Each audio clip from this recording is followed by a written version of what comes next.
Bismillahirrahmanirrahim. At-tarhibu minal halfi biwairillahi. Ancaman bersumpah dengan menyebut selain Allah. Orang bersumpah itu harus menyebut nama Allah. Misalnya dengan kata-kata wallahi, billahi, tallahi. Misalnya dalam persidangan atau dalam hal tuntut menuntut ataupun yang lainnya orang harus bersumpah, maka dia mengucapkannya begitu, wallahi atau demi Allah, demi billahi, demi Allah. Tidak boleh bersumpah kepada selain Allah. Misalnya demi penguasa di sini atau demi presiden, demi orang tua saya, itu pun tidak boleh ya. Jadi demi Allah gitu. Maksudnya kok bisa begitu? Kenapa? Karena yang memiliki segalanya, yang harusnya disembah itu tidak lain hanyalah Allah. Dalilnya yaitu qala sallallahu alaihi wasallam, innallaha yanhaakum an tahlifu bi abaikum faman kana halifan falyahlif billahi aw liyasmut. Sesungguhnya Allah melarang kalian bersumpah dengan nama ayah-ayah kalian. Barang siapa bersumpah, hendaklah dia bersumpah atas nama Allah atau hendaklah dia diam. Jadi dalam hadis ini menerangkan Allah Ta'ala melarang kita bersumpah atas nama ayah. Bisa demi ayahku atau demi nenek moyangku, demi simbahku, demi buyutku. Itu termasuk perbuatan yang dilarang di dalam agama. Nah terus kalau memang harus bersumpah, maka bersumpah atas nama Allah. Demi Allah, misalnya orang dituduh mencuri, kamu mencuri, nah, dia tidak mencuri, maka bersumpah demi Allah saya tidak mencuri, begitu.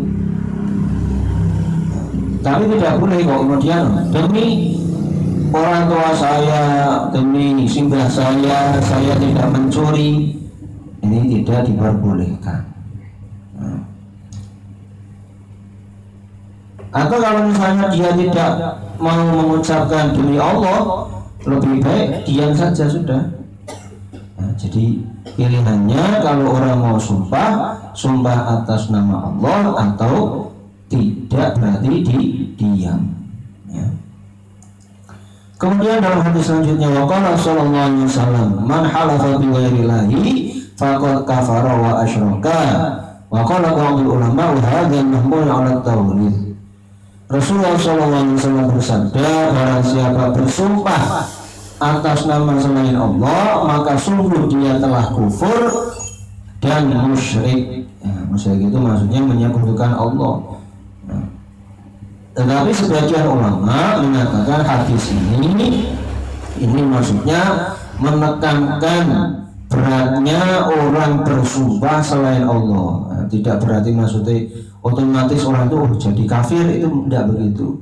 Maksudnya Rasulullah mengatakan seperti ini supaya orang itu benar-benar tidak bersumpah kecuali atas nama Allah ya, karena yang berkuasa sesuatu ya Allah Ta'ala ya, orang bersumpah itu atas nama siapa? Otomatis atas nama yang paling berkuasa.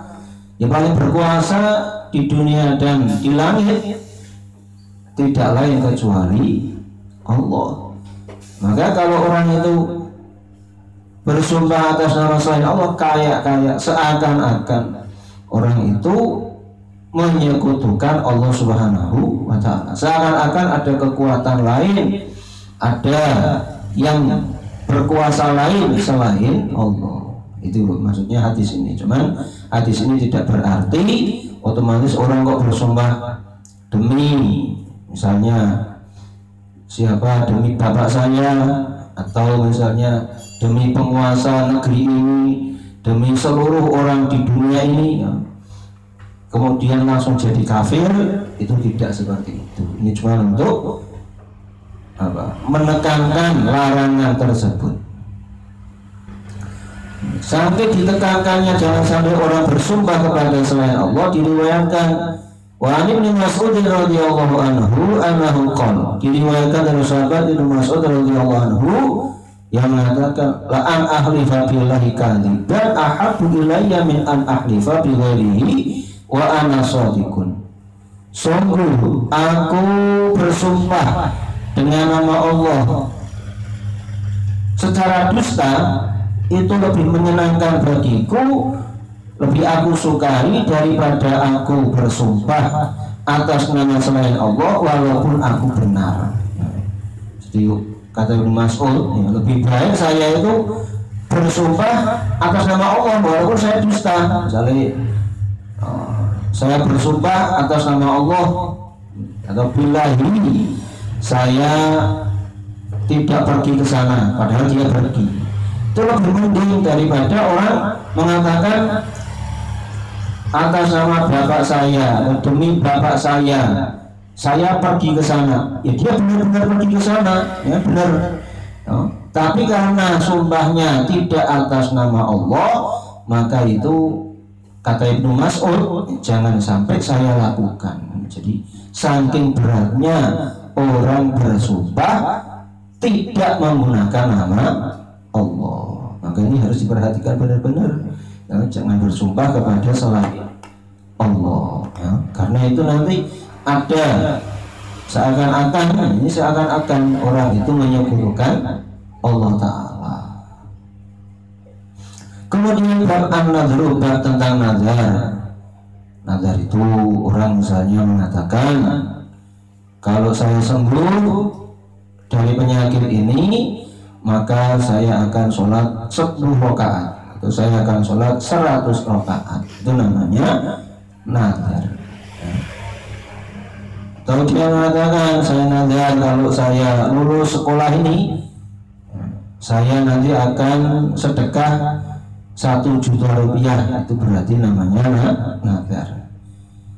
Nah, terus bagaimana nazar itu? Nazar itu kadang-kadang ada orang yang nazarnya baik, ada nazarnya buruk. Misalnya baik seperti tadi itu, seandainya saya naik kelas maka saya bernazar untuk sedekah 1 juta rupiah.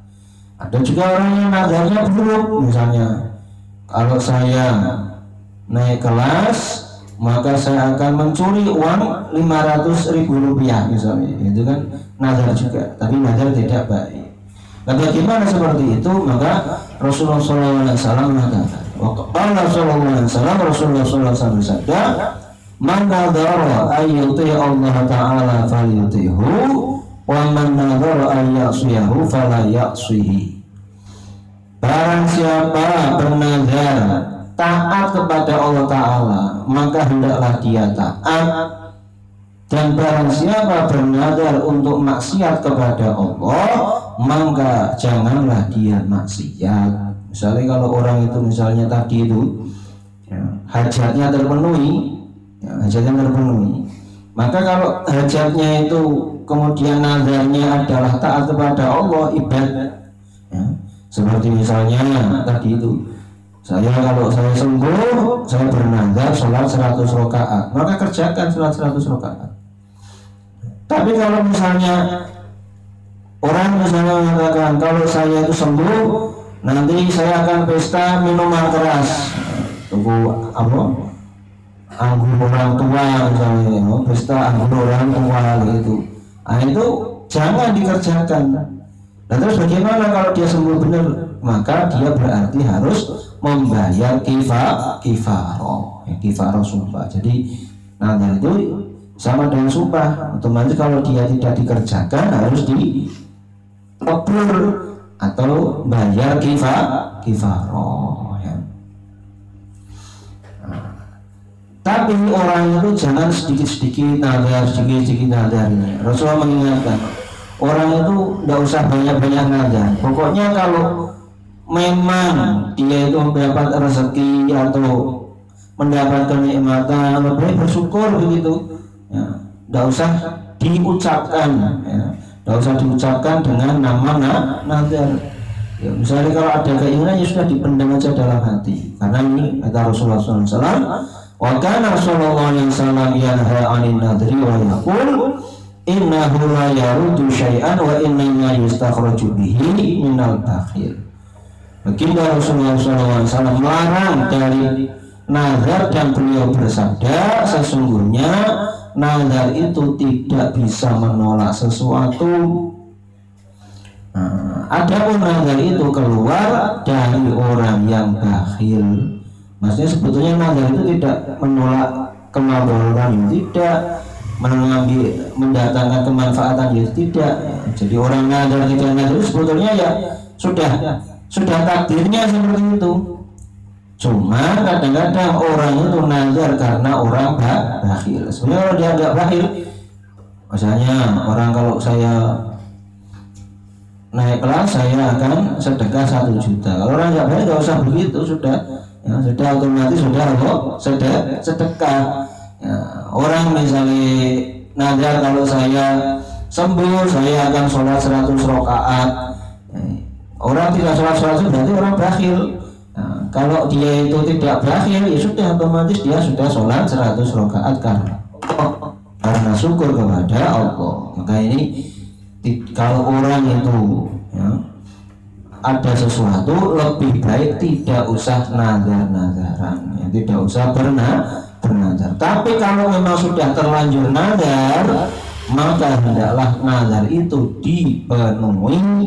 Nah, apabila nazar itu nazar yang baik, nazar yang arahnya taat kepada Allah. Tapi kalau nazarnya itu nazar yang buruk, nazar yang maksiat kepada Allah, maka hendaklah dibatalkan kemudian membayar kifaroh.